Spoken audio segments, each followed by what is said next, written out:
Vamos lá. Bem, estamos aqui no Fala Leonel e hoje iremos entrevistar nosso amigo Irineu Rodrigues. Vamos direto ao assunto.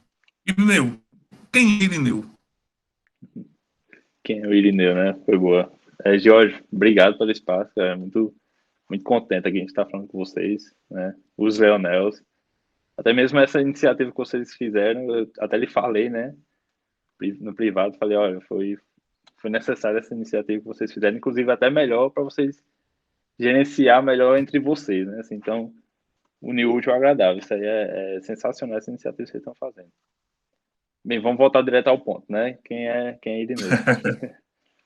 Eu sou juazeirense, eu nasci aí em Juazeiro, eu sou de 90.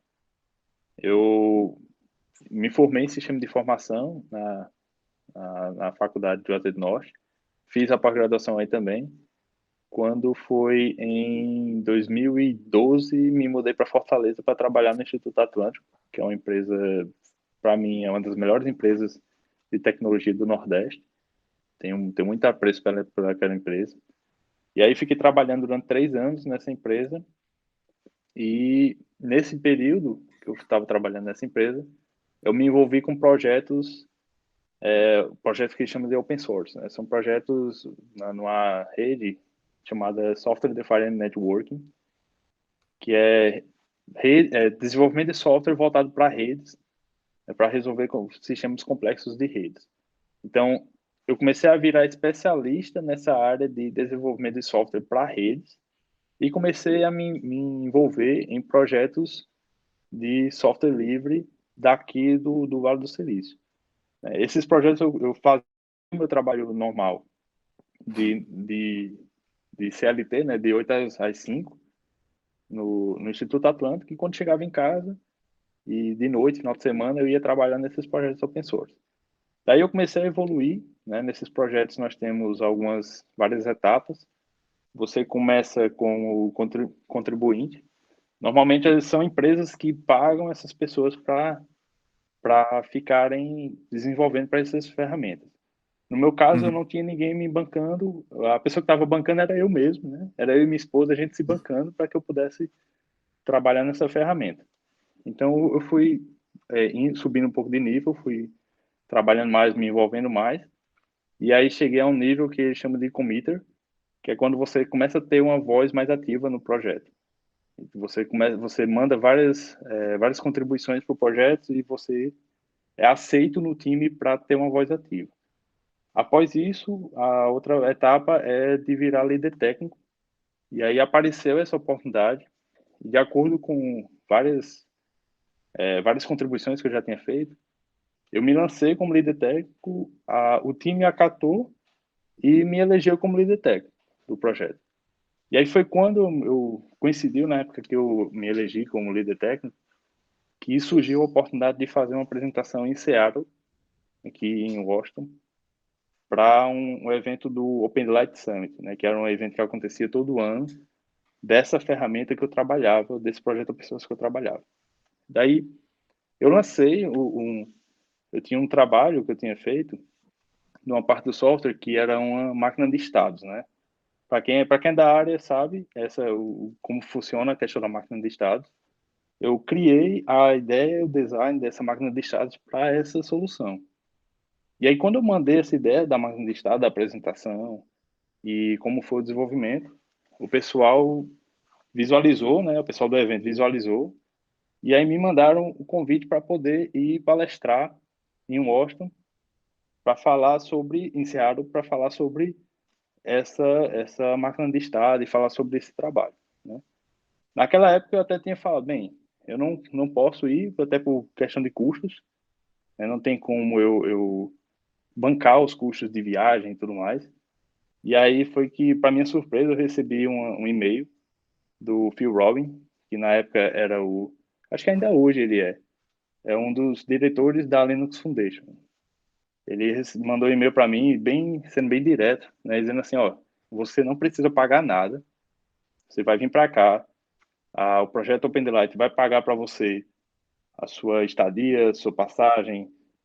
Eles pagaram até a minha hospedagem e o meu visto em Recife, né, para tirar o visto em Recife. Então, Que legal. Os caras pagaram tudo, né? E aí eu fiquei bem. Agora só falta o inglês, né? E naquela época eu falava inglês, mas meu inglês era bem dificultoso. Mas mesmo assim eu meti a cara e eu vou lá, vou falar, vou dar palestra, se as pessoas não entenderem eu repito. Treinei a questão da palestra e vim, né? Quando cheguei aqui, por, por não ter nenhuma empresa me patrocinando, ficou mais fácil para que eu chegasse nas empresas, abordasse as empresas e começasse a conversar, né? Uhum. Então, comecei a conversar com as empresas, descobri uma dessas empresas no evento final, no evento de encerramento, inclusive. Antes disso, antes de vir para o evento, eu olhei todo mundo que ia participar do evento, todas as empresas que iam participar do evento e as pessoas também, para entender o perfil delas, saber o que conversar com elas. E comecei a disparar o meu currículo para todas essas pessoas, né? E estudar também essas pessoas, saber como chegar para conversar com elas e tudo mais. Então, quando eu cheguei aqui, eu fui para o evento, fui para essa parte final do evento e consegui conversar com uma dessas pessoas. E aí, por já conhecer essa pessoa, né, conhecer o histórico dela, comecei saber como conversar com ela. Ela falou, ó, você volta para o Brasil, nós vamos começar o processo de contratação com você. Naquele momento que eu estava aqui, até foi engraçado, eu estava com uma cerveja na mão e um camarão aqui na outra comendo, né? Assim, tava morrendo de fome no evento e fazendo a entrevista. Então, Uhum. fiz a entrevista com ele, voltei para o Brasil e acho que 2, 3 semanas depois ele me responde dizendo, ó, vamos começar, você vai começar a trabalhar para a gente, perguntou se eu queria me mudar para cá e aí foi todo o processo para poder mudar para cá. Quando cheguei aqui, trabalhei trabalhei ainda um ano do Juazeiro, foi quando eu saí de Fortaleza e voltei para o Juazeiro para passar esse um ano com a família, com os amigos. Aí isso foi no ano de 2017, né? Para mim foi o ano de ouro, né? Assim que tava tudo bem, assim para mim O e divisor de águas. foi grande, porque eu fui lá, falei com a família, falei com meus amigos, aproveitei, fiz churrasco até demais, porque sabia que ia vir para cá, né?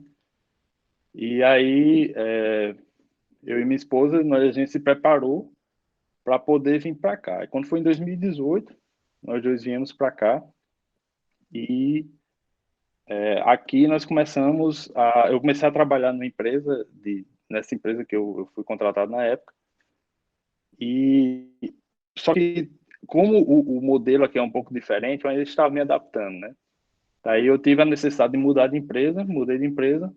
Hoje estou trabalhando no Facebook, mas prestando serviço para outra empresa. Então eu sou terceirizado do Facebook e agora estou começando a abrir meus horizontes para reabrir a minha empresa, só que é aí no Brasil, né? Assim, eu estou com um plano, eu abri minha empresa aí no Brasil e o próximo passo é abrir a empresa aqui, uma vez que eu consiga, sei lá, cidadania, consiga moradia fixa aqui. Mas, por enquanto eu sou cidadão juazeirense, então a, eu decidi abrir a empresa aí por ser cidadão juazeirense. Mas eu quero fazer essa Você, ponte.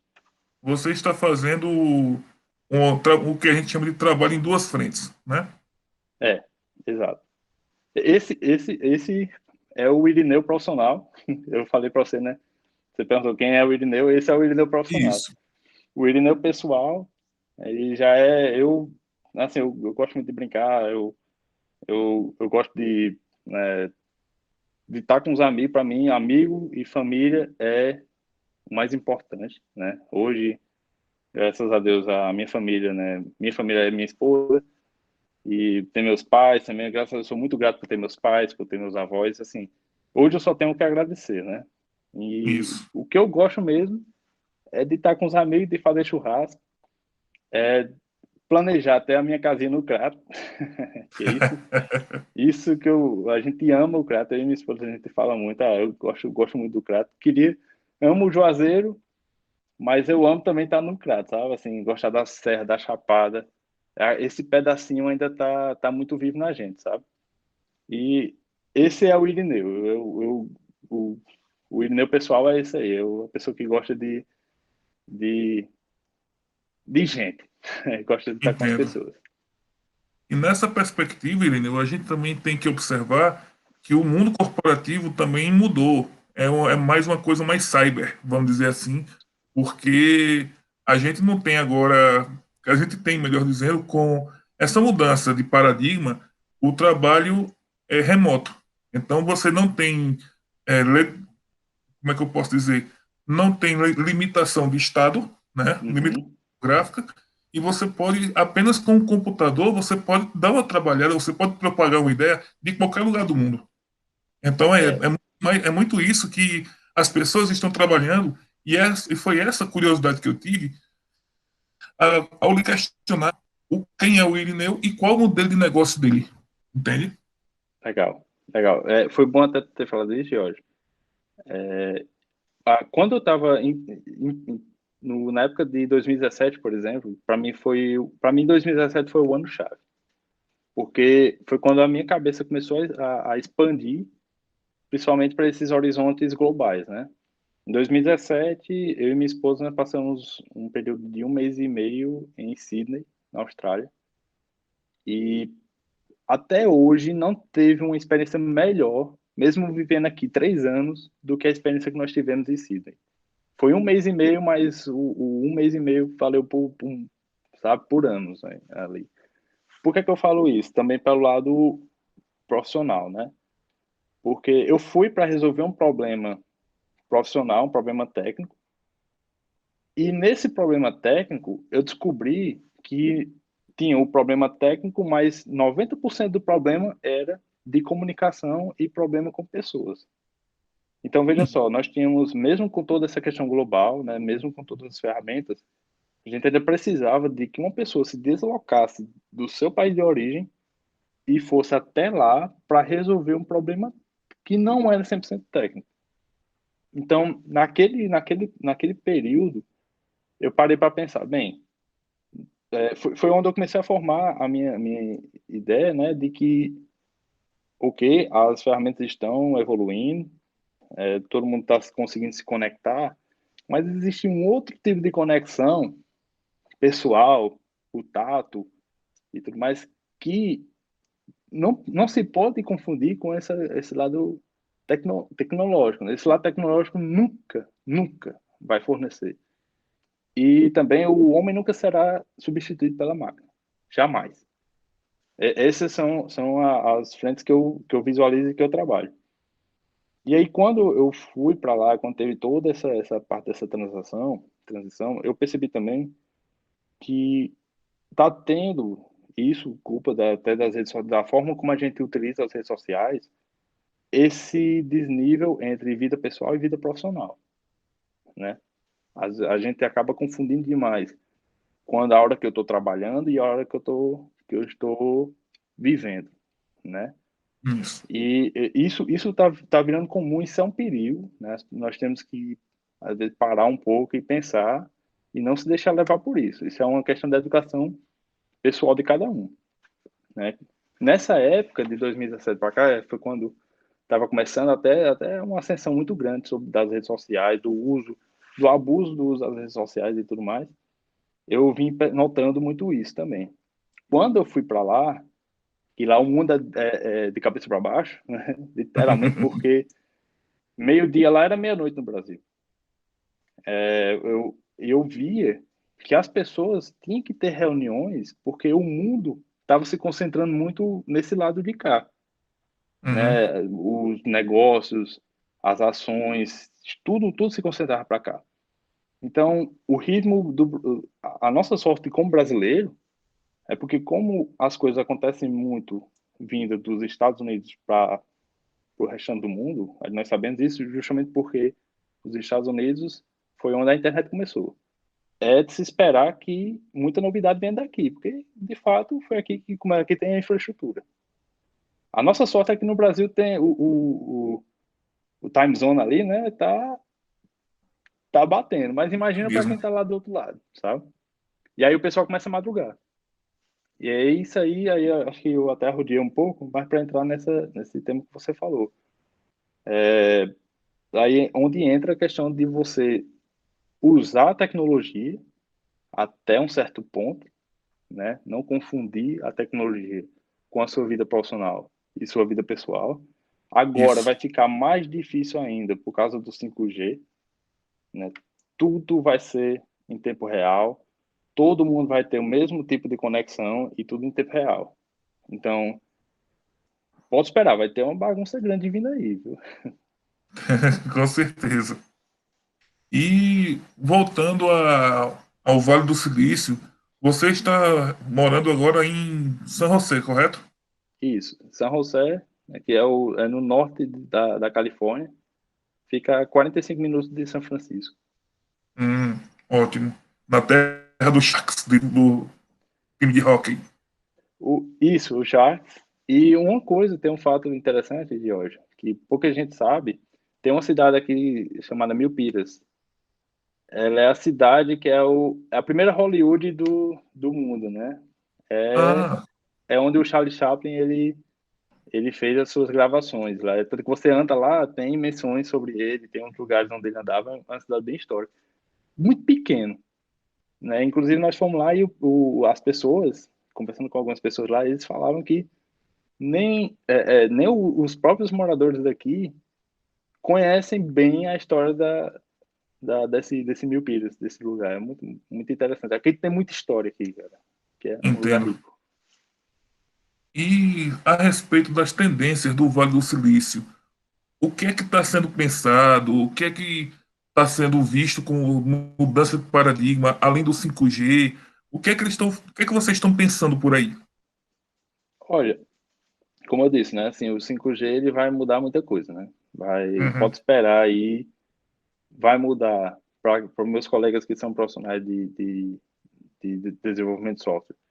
Vai mudar a forma como a gente desenvolve software, vai mudar a forma como a gente arquiteta software, né? Que eu acho que esse maior impacto vai ser na arquitetura dos sistemas que nós temos hoje. Sabe essa atividade que nós temos hoje, Jorge, de tipo, eu vou esperar que uma solução atualize, eu vou esperar vir a atualização, não vai ter mais isso. Vai ser tudo em tempo real. Essa é a ideia do 5G. Aqui, hoje, eu não estou falando com 5G porque eu estou em casa, mas na rua eu já uso 5G. Eu dei uma Entendo. entrevista recentemente e eu estava falando através do 5G e a conexão estava muito boa justamente por isso. Não tinha nenhum delay e tudo mais. Não, pelo menos da minha parte. Quando chegava numa outra rede que não era compatível com 5G, aí é onde entrava o gargalo, sabe? Então, assim, aqui nós já estamos sentindo isso. As empresas já estão se moldando. As empresas que trabalham principalmente nesse ramo de redes, que é o ramo que eu trabalho, de desenvolvimento de software para redes, elas já estão tendo que se moldar justamente porque os equipamentos que tinha antes não suportam a velocidade que nós estamos tendo hoje. Então, aqui mesmo no Vale do Silício já está tendo um movimento muito grande de reciclagem das próprias empresas, sabe? Tem empresas antigas principalmente agora com a pandemia, foi que acelerou o negócio, né? Acelerou o processo. Empresas antigas que não se adequaram, daqui mesmo, não se adequaram a essas mudanças, que tiveram que fechar as portas, né? Então, assim, nós já estamos sentindo esses impactos.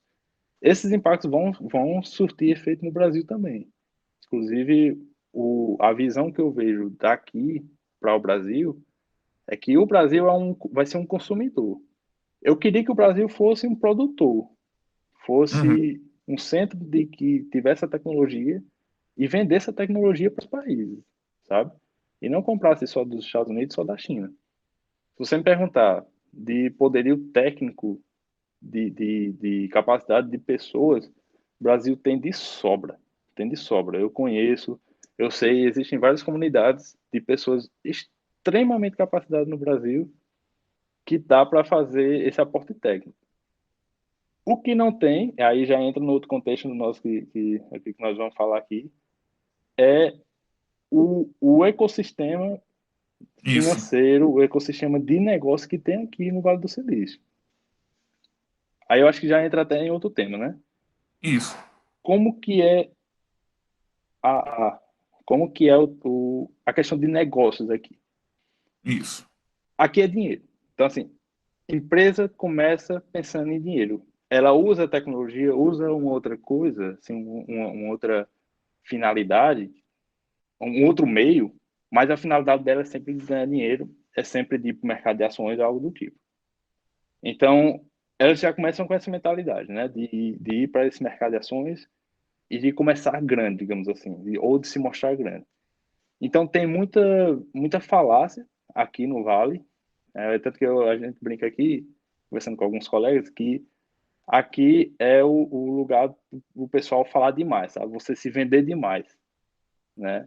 E já no Brasil, as nossas ações, a nossa cultura e o mercado é de ter a ferramenta e vender a ferramenta, entendeu? Então, assim, E, aqui o pessoal vende as ferramentas sem nem existir. O pessoal fala muito aquela história daquele empresário do Bill Gates, que eu falo assim porque eu não admiro ele não, sabe?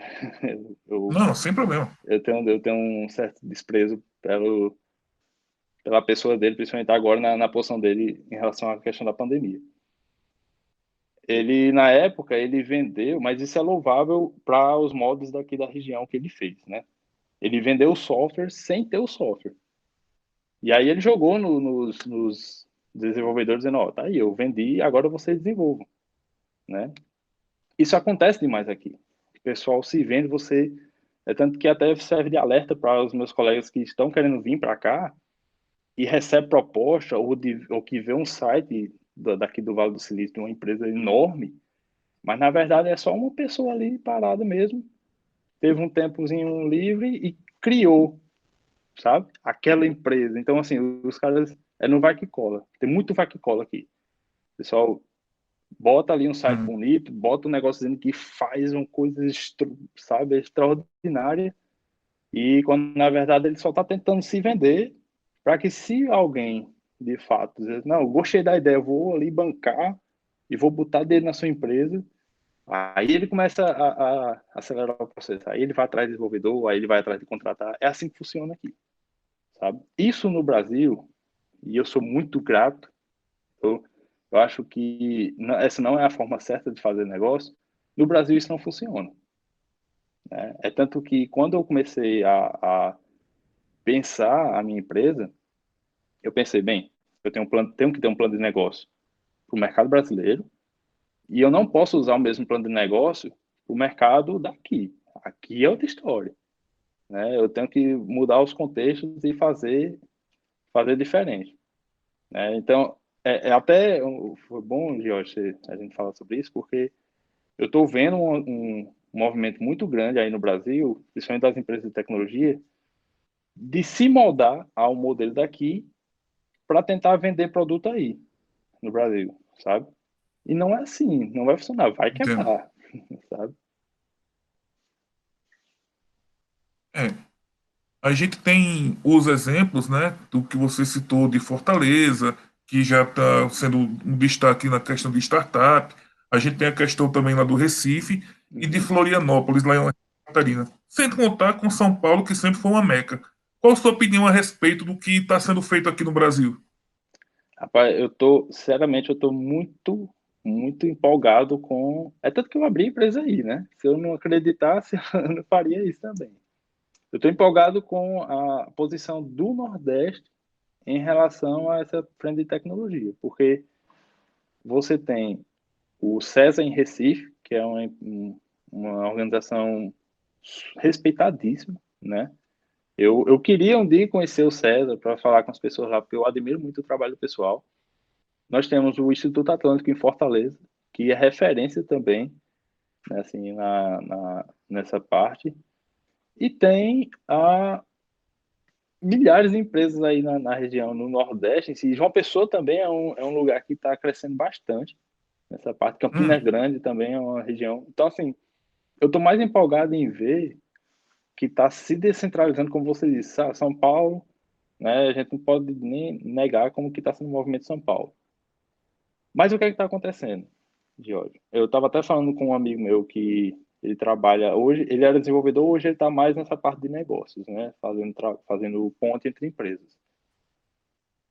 Tem empresas que estão saindo do mercado de São Paulo porque o pessoal está indo muito nessa mentalidade de tentar, eu vou usar o termo aqui, uberizar, né? O pessoal está uberizando a nossa profissão. O que está acontecendo? Empresas que não são do ramo de TI, elas estão captando projetos, e aí captando esses projetos, elas vão atrás de migrar, de pegar em migalhas os outros profissionais, e esses profissionais trabalham como freelancers, né? Isso. Isso, eu como cliente, né, se eu pudesse dar essa opinião para um cliente, eu diria, olha, eu não colocaria o meu dinheiro, não investiria o meu dinheiro em empresas, porque como é que o desenvolvedor vai ter a segurança de trabalhar numa empresa dessa se no outro dia ele pode, numa ligação, receber um tchau, por exemplo. Ele pode ser demitido ou então ele vai estar trabalhando só para um projeto ali.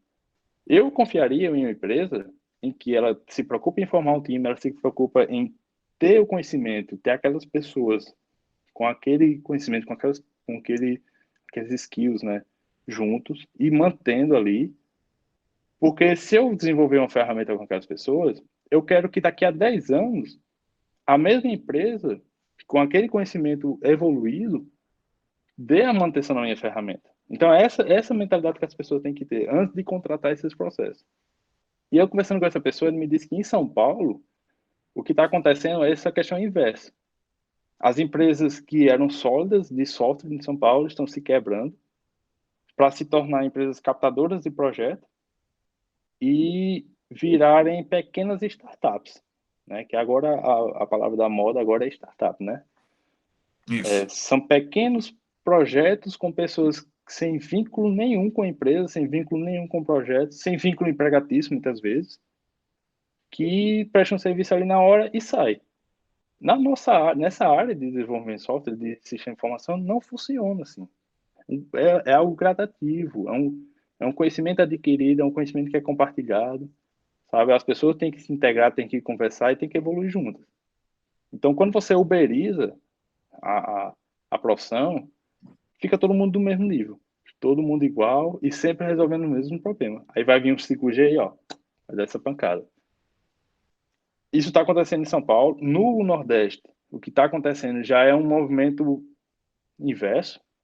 Estão nascendo empresas com essa mentalidade de criar empresas, juntar times e fornecer horas, né, assim, de pessoas mesmo, fornecer horas de conhecimento, dizer o seguinte, me dê o seu projeto, minha equipe com nossas competências, vamos resolver o seu projeto e vamos lhe dar o suporte. Então, no Nordeste está tendo esse movimento. Por isso que eu disse, eu estou mais empolgado com o que está acontecendo no Nordeste com o que está acontecendo lá no resto do Brasil, Isso. porque eles estão tentando aplicar um movimento que tem aqui, fora de contexto, no contexto do Brasil. Não funciona. Até porque quando você vai montar um time, você vai montar uma equipe, você vai ter que pegar e contratar habilidades, né? Isso, Você vai contratar habilidades para depois treinar e juntar o time para que ele rode do jeito que você deseja.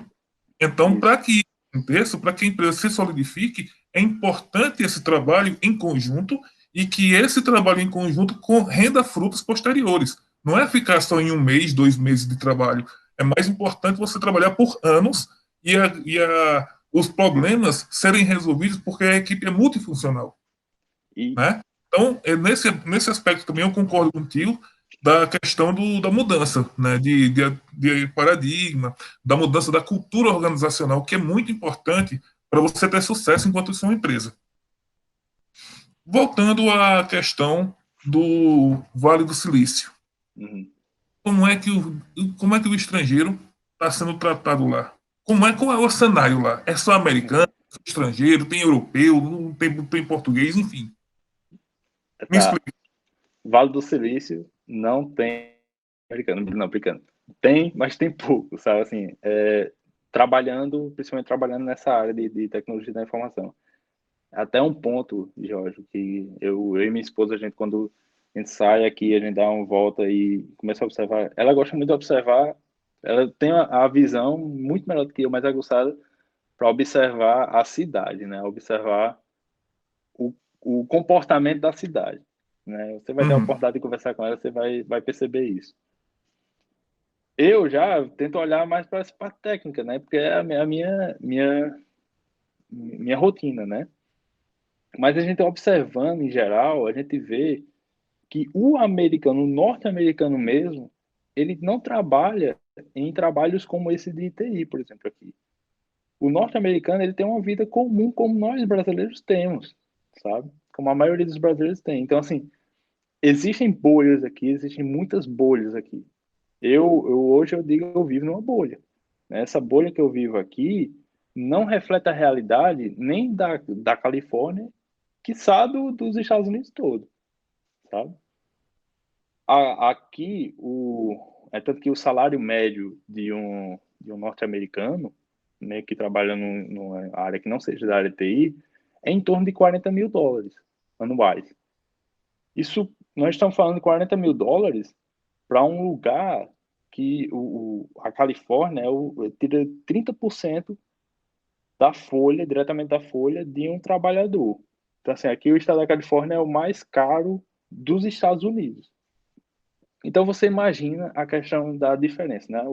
Vem o estrangeiro, no meu caso, e o caso da Ásia em peso, que vem para cá e trabalha nessa área de tecnologia com salários bem mais altos, totalmente discrepantes do que é o pessoal que trabalha aqui. Muda o ambiente, muda a taxação e as pessoas que estão aqui trabalhando nos seus empregos que não é ligado na área de TI, elas têm que estar se virando para se moldar a esse pessoal que vem, sabe? Então, assim, a grande maioria das pessoas que trabalham na TI aqui são indianos e a grande maioria também que trabalha em outros setores são mexicanos, são latinos, são pessoas que vêm da América Central, também da América do Sul, argentinos, enfim. São outras pessoas. Normalmente você vê aqui as pessoas que trabalham em outros empregos que não é ligado à TI são pessoas da América Latina. Os asiáticos são os que dominam mais essa área da TI e, e essa área de business aqui, né, no Vale. E os norte-americanos que nasceram aqui, eles estão brigando com toda essa galera, né? Porque é uma coisa que até minha esposa a gente fala. Eu tenho meu cano de escape. Meu cano de escape é o Juazeiro, né? Uhum. Graças a Deus, nós temos nossa casa no Juazeiro. Se tudo der errado, nós temos para onde voltar. Mas quem nasceu aqui, né?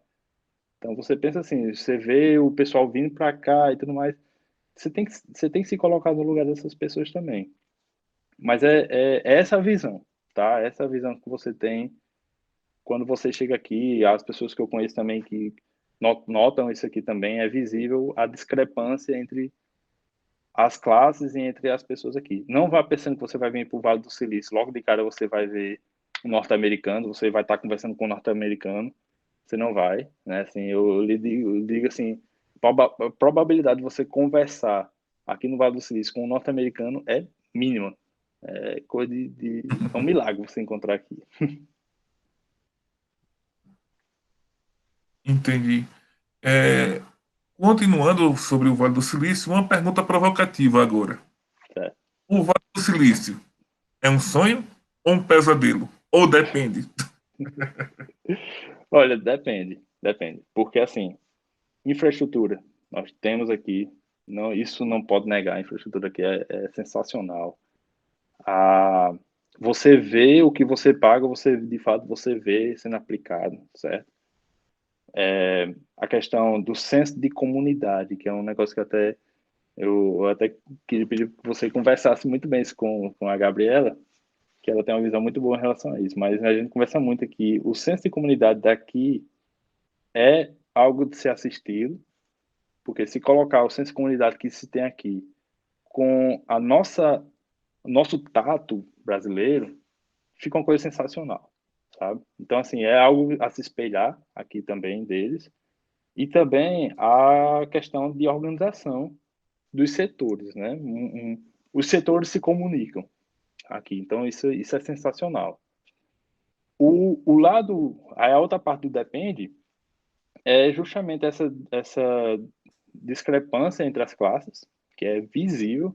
Aqui você está andando, você sabe exatamente a linha que cruza a um bairro que é bem mais pobre e um bairro que é bem mais rico. Assim, é notório, é olho nu quando você vê isso. Inclusive, aqui existe o que eles chamam de epidemia de homeless, né? Tem muitos moradores de rua aqui, e São Francisco é uma calamidade, principalmente agora com essa pandemia, né? Aí foi onde a gente anda aqui, a gente vê demais, assim, e é difícil de ajudar, sabe?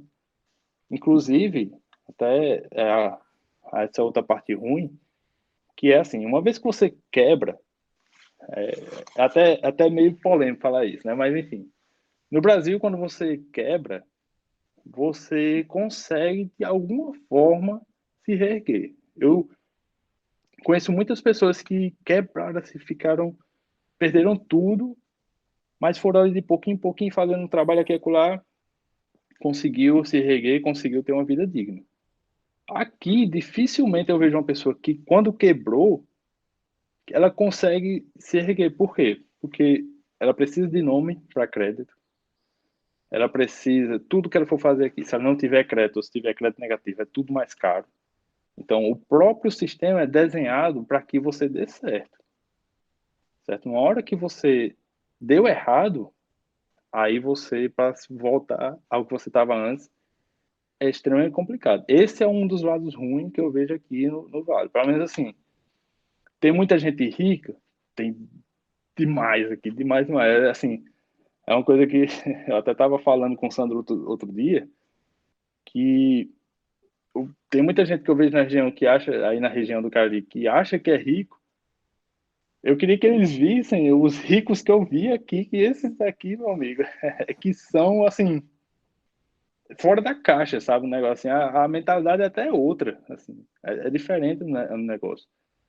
Então, e tem muito pobre, muita gente muito pobre mesmo aqui, sabe? E é visível. Então, esse é o lado ruim que eu vejo aqui no Vale. E você vê, a Califórnia, que é mais rica do que muitos países. O Estado, não estou nem falando dos Estados Unidos, estou falando só do Estado. Você tem isso. Então, o, o Vale do Silício pode ser também, a parte tecnológica pode ser esse sonho, porque aqui se vende demais, né? As pessoas se vendem sem nem ter, né? Tem muito disso. Como também tem a parte de verdade, né? Tem empresas que de fato começaram e deram certo e são empresas boas, sabe? Assim, tem os dois mundos aqui. É perigoso.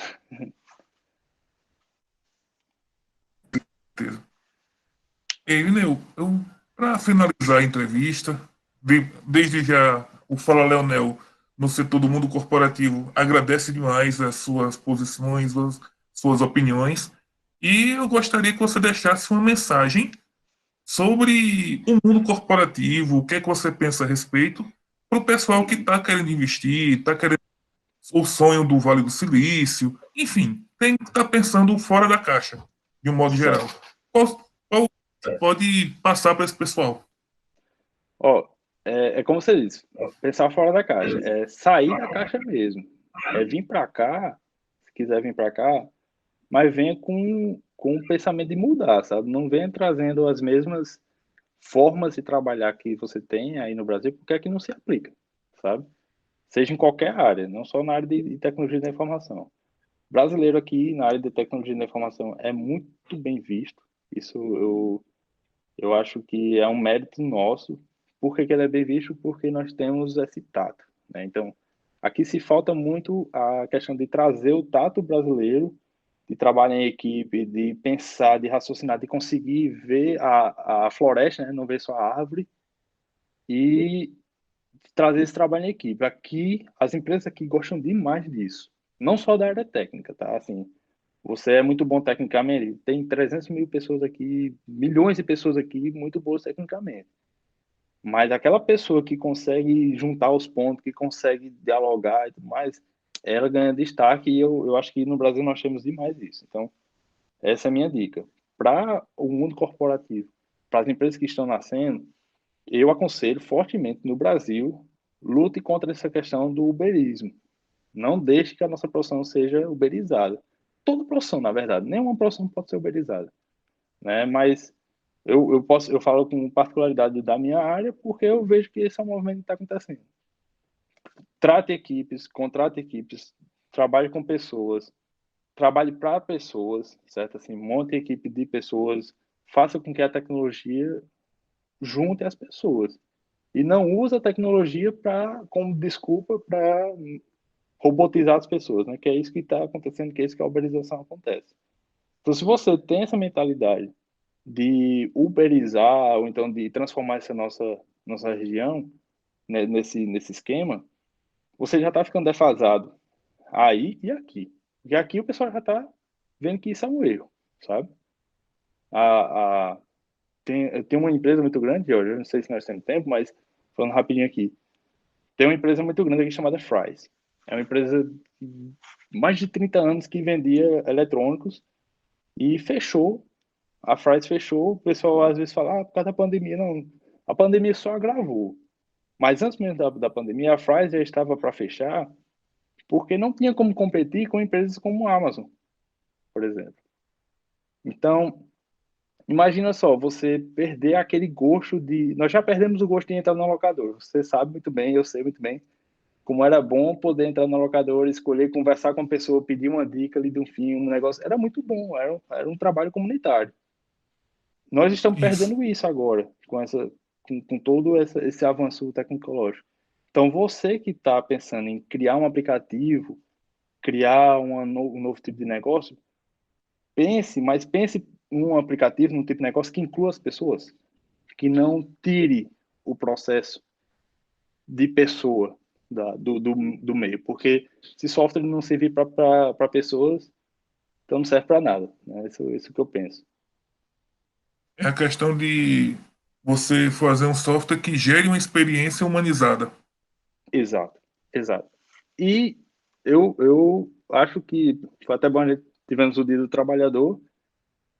Pense no trabalhador, pense na pessoa que está ali trabalhando com você, porque se você não ajudar o trabalhador, é um tiro no pé, né? Você que é dono de empresa, você que está querendo começar a empresa.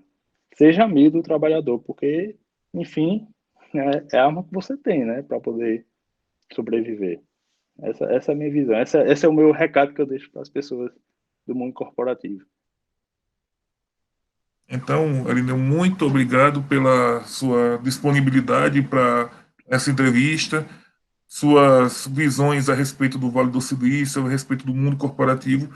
Muito obrigado mesmo, porque a gente precisa mostrar que existem certos mitos que devem ser execrados, vamos chamar assim, para que a gente conheça e tenha uma visão de mundo melhor. Não aquela visão de mundo proveniente da grande mídia, daquele mundo corporativo proveniente dos grandes canais que só tem um tipo de pensamento. Então, quando você passa uma visão completamente diferenciada, uma visão de quem está no local, fica completamente diferente, e fica mais assertivo, vamos dizer assim, de como está acontecendo o cenário atual. Mais uma vez, muito obrigado e espero que em uma próxima oportunidade a gente converse mais a respeito disso. Vamos sim. Muito obrigado, Giorgio. Eu agradeço demais e parabéns pelo trabalho de vocês. É sensacional esse trabalho de vocês. Muito obrigado, meu irmão. Boa sorte.